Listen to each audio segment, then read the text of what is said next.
Gentleman is recognized. Thank you so much for yielding. Mr. Speaker, if we defeat the previous question, we can bring up HRES 178, an important piece of legislation affirming the House's commitment to protecting Social Security and Medicare.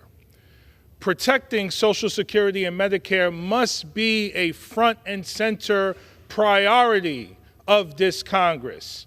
We should be doing everything we can and using all of our power to work in a bipartisan way to make sure we protect Social Security and Medicare, as opposed to moving forward aggressively to raise military spending once again, where we already spend more on our military and on our military-industrial complex than the next 10 countries combined.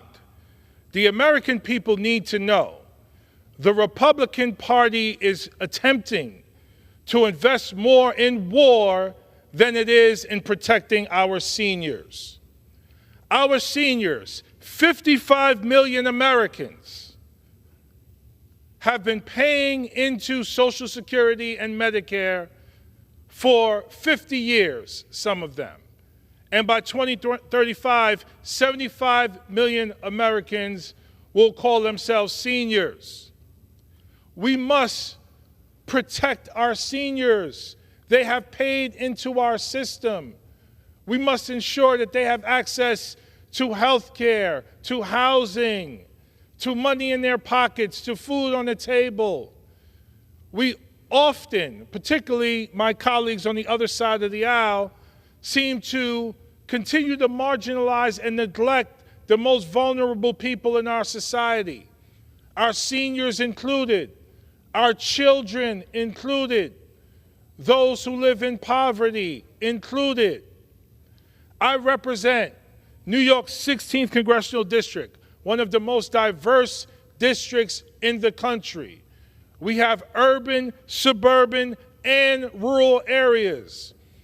I am constantly in the community talking to my neighbors. Never do I hear the words, we should invest more in the military-industrial complex than we do in protecting Medicare and Social Security. I never hear those words.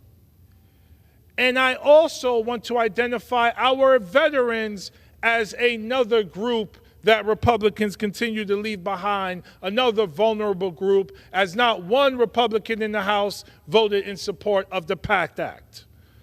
So thank you so much for yielding me a few minutes. And once again, let us do everything in our power to preserve and protect Medicare and Social Security. Let's not let the Republican Party cut it. Thank you, and I yield back.